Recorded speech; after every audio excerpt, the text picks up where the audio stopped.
जेव्हा आमचं लगीन झालं तेव्हा काय उमर होती आमची? 8-9 वर्ष.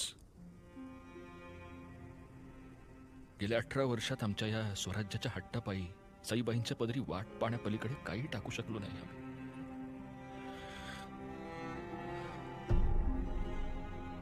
सईबाई केल्या, आऊसाहेबांची प्रतिकृती केली. आता आऊसाहेबाई एकट्या पडल्या असतील नाही का?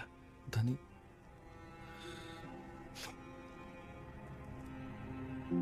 असो,